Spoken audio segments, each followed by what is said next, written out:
Hey everyone, welcome back. And this is another anime review. Now, this is Beyond the Boundary, which is one of the anime that I've been reviewing episodically for the fall season of anime, and now that's finally came to an end with 12 episodes and 3 ONAs, or original net animations. I'm ready to review it as a whole. Alright, I know I don't really do a whole lot of anime reviews anymore, except for like at the end of an anime season, but I am currently watching through the anime Aoihana, and when I complete I've completed like 6 episodes so far. Alright, so just so you know, that's coming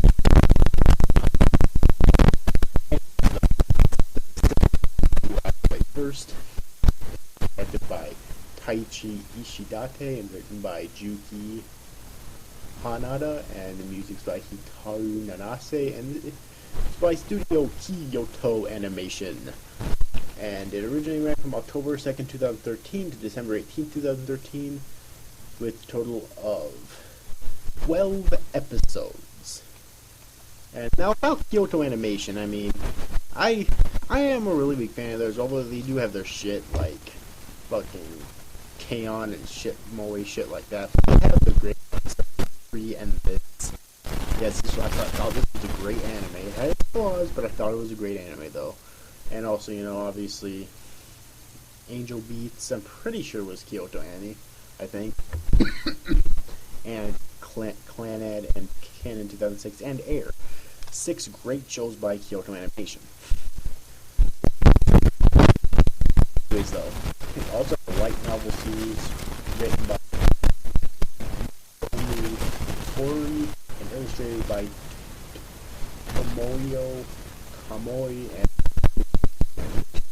and originally ran and it's still ongoing all so far. Okay, into discussing what this anime is about, I just want to say that the ending is very open-ended, like, so that there's this for this future. I'd actually be really happy and I would watch it.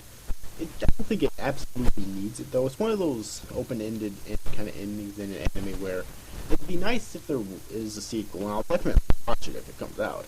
But I'm not going to, like, beg for one, you know? But anyways, let's talk about the plot. One day, high school student Akihito Kanbara instinctively goes to save his fellow schoolmate Mirai Kuriyama from committing suicide by jumping out of a building. Following his pleas, Mirai suddenly stabs Akihito with a sword formed out of her own blood, and is shocked to discover that Akihito is an immortal half-Yomu, the offspring of a supernatural creature called a Yomu and a human. After learning that Mirai is a spirit world warrior and the last surviving member of her spirit hunting clan, their lives become intertwined as Akihito seeks to help Mirai gain the confidence to kill Yomu so that she may stop attempting to kill him as practice. Okay. Already that sounds awesome, and the plot sounds good. Not awesome, but good. But it gets awesome later on, trust me. The main character is Akihito Kanbara, who's a second-year high school student, and he basically meeting Mirai Kuriyama, our secondary. Basically, a romantic relationship with her over the course of the series. They never actually kiss, or do anything like that. They don't shove it down your throat, basically, but it's completely fucking obvious. I mean, they even say so in the last episode that they're in love, that they fell in love with each other. If that tells you anything, you know. So that's definitely what it is. And as I mentioned before, Akihito is a immortal, right? So he can't be killed. He's the type of immortal though where he can still take damage and he still feels the pain, but he can't die from it. So, you know, theoretically he could get blown to bits and he would still technically be alive. Alright. To me, I think that would be the worst kind of immortality, because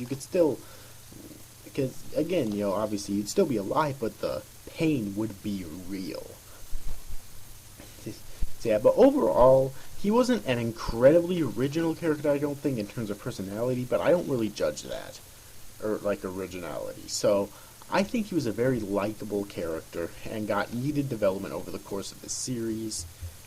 You know, one of my favorite parts about this series was watching his and Mirai's relationship grow and develop. Alright, and it only had 12 episodes to do this in, and it did it splendidly. Alright, and then of course we have Mirai Kuriyama herself, who, her clan, the Kuriyama clan of Spirit World Warriors, has a special ability where they can manipulate their own blood. What is it about shows, anime or not, that have like blood manipulation? Like Avatar: The Last Airbender and Legend of Korra both have blood moving. Fucking, from what I've heard, Dead Man Wonderland has manipulation of blood for the main character, and now this. I mean, I really like the manipulation of blood, mind you, but still though. And again, like I said before, she's a really likable character too. Part of the comedy in the series is Akihito having this glasses fetish, and the initially gets attracted to her because she's a short girl who wears glasses. But trust me, though, it does develop into something far more than just that over the course of the series. Alright, we also have Mitsuki Nase, who is a second-year high school student with long, silky black hair, and she is Akihito's childhood friend. Alright, and the Nase clan are basically a society of Spirit World or a clan of Spirit World warriors that despise Mirai's clan because they fear her power, basically. There's also Hirumi Nase, who is Mitsuki's older brother and has a sister complex for her. And we have Izumi Nase, who's their older sister. Alright, and is a very powerful Spirit World warrior with a lot of things to hide, basically. And then we have our main villain, and I don't remember his name, but it's not unimportant. I wasn't a fan of the main villain because he's basically just... One of my biggest problems with the series is that we never really learn what the true intentions of the main villain are, or why he was doing this. All we know, which we learn in the final episode, is that he's a human, or rather a Spirit World warrior, that gave up his humanity and gave into a Yomu, who I guess was trying to control him, and thus he became a monster. That's really all we know about him. Alright, so he's not really a noteworthy villain, I don't think. Other than that, like, the real villains that are really cool in this series are obviously the Yomu. An interesting thing I do want to bring up about Akihito, though, is that his Yomu hack inside of him is known as the Beyond the Boundary Yomu, which I think is a really dumb name, by the way. But yeah, it's called the Beyond the Boundary Yomu. And basically, once a year, I forget what they call... I think the moment's called Beyond the Boundary as well. But once a year, when this certain moment happens, Akihito will basically become weakened because for the entire night. And his human side will be weakened, allowing his half Yomu side to break free. Basically just ends up going on a rampage after that. Or at the end of it, they did manage to get the Beyond the Boundary Yomu out of him, and they fought it, and then in the end, it did get sealed back inside of him again. But it's pretty interesting. The only thing there, though, is that the name sucked. Alright, sucks. Of the name of the Beyond the Boundary Yomu. Yeah, the name sucks. Other than that, I think it was pretty cool. Now, I don't really think there's any other noteworthy characters. There's lots of other characters, but none really that I think are noteworthy. You had Yui Inami, who's did this, or I mean, sorry, you had Sakura. Alright, and Sakura is Inami. She hates Mirai for Yui's death and tries to kill the former as an act of revenge, but later realizes her true feelings for Mirai were clouded and forgives her. And then, of course, there was Yui, who was actually Mirai's best friend until Yui died, and of course Sakura blamed Mirai on it, which it wasn't actually her. It was this entity known as the Hollow Shadow, which I don't think, in my opinion, was given enough screen time. The Hollow Shadow, but still, that was pretty cool. But other than that, like, there are other characters. An interesting thing is there are actually good Yomu in the series. Alright, that harbor, like, human forms. I'm trying to find them. Basically, this woman who runs a who runs like this shop, as well as her like daughter, or more or less this little girl that she's watching over. Oh, here we are. Dr. Shindo, an appraiser of Yomu, which, oh yeah, there's that also. Like, whenever a Spirit World warrior kills a Yomu, a rock falls out of it, and then they have to take them to these Yomu appraisers, who gives them money for it, basically. Her appraising business is camouflaged as a Photoshop to normal humans. Her true form is that of a powerful multi-tailed fox-like Yomu, but usually takes the appearance of a human. She is also capable of setting barriers. Then there's Aishi. 16-year-olds. Oh, so they're sisters. I don't remember that from the series, but whatever. Cool. 16-year-old sister. She is. Then again, I think that's kind of Kyoto Animation's Moe coming out there, who manages the appraising shop with when Ayaka is unavailable. She is a cat-like Yomu with the ability to shapeshift into a human. Shadow is an exponentially powerful Yomu. Its actual being consists of only a small portion of its essential. Despite this, it is perceived as a axe-like appearance, large enough to cover an entire town due to the way its immense power wraps its time around it. It causes moonlight to appear purple to anyone with a supernatural sense. It exploits mental and emotional weaknesses in people who become creating illusory labyrinth from their memories in an attempt to possess them. It is therefore advised that Spirit World warriors are to avoid it if possible, and instead barriers to guide it away from the area. It has the ability to influence the vicinity and causes increased aggression in their as they come closer to proximity to the point of really instilling severe malice in them.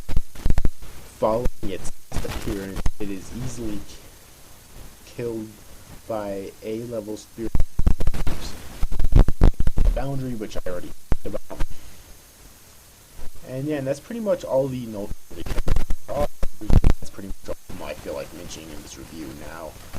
All the characters I think are likable. Their personality types you could probably find that stuff before in other people, or in other characters like I mentioned before. I think characters are like the main villain, like the main Spirit World warrior villain, who again I said I really didn't like. Alright, now let's talk about the music. The music was very good, but this is Kyoto Animation show, so I'm not too surprised. I liked every especially the ending, and double especially the opening was so fucking good.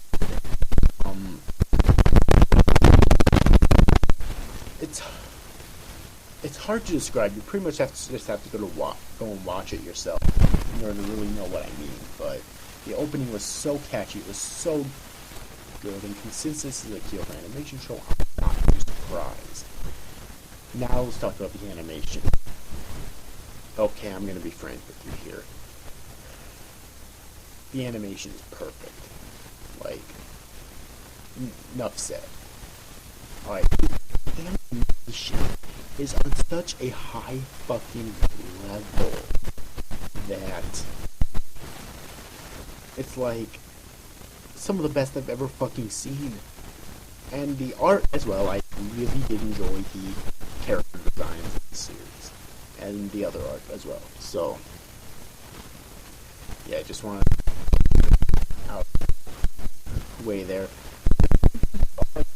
You need to talk about for the series. So now let's talk about my issues that I had with the series. Like I mentioned before, so I'll keep this short again. The main villain I did not like. I just went in more detail about both the Beyond the Boundary Yomu and the Hollow Shadow Yomu. I don't like ending that much. Now, I've said this before and I'll say it again. It wasn't one of those anime endings that just makes you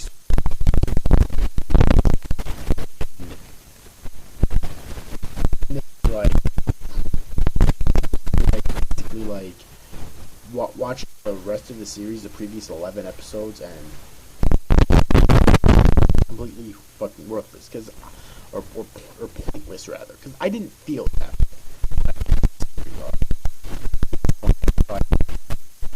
Basically, in the series, Mirai kills the Beyond the Boundary Yomu and saves Akihito's life, but to do that she has to sacrifice her own life. However, she is trapped within Akihito's inner world to continuously fight the Beyond the Boundary point, and Akihito helps her finish back inside of him, again with a little bit of additional help, but not too much.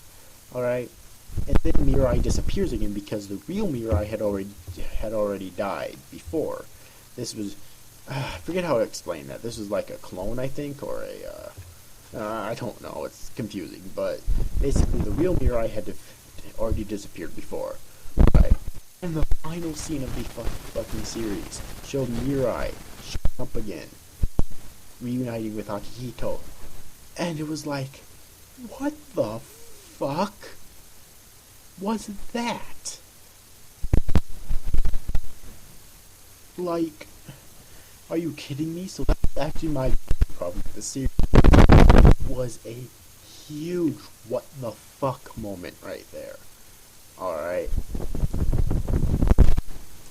So yeah, so those were my problems I had with the series. But other than that, like, Kyoto Animation this year has just been pumping out series after, well, Free and this, anyways. You know, in conjunction with their other series I've actually liked, it's very good and I really enjoyed it. So I'm going to give Beyond the Boundary a final rating of 8.8 out of 10. A very good experience, and I really enjoyed it. So yeah, yes. But anyway, overall, I hope you enjoyed this review, guys. See you after, guys. Thanks for watching. Bye-bye.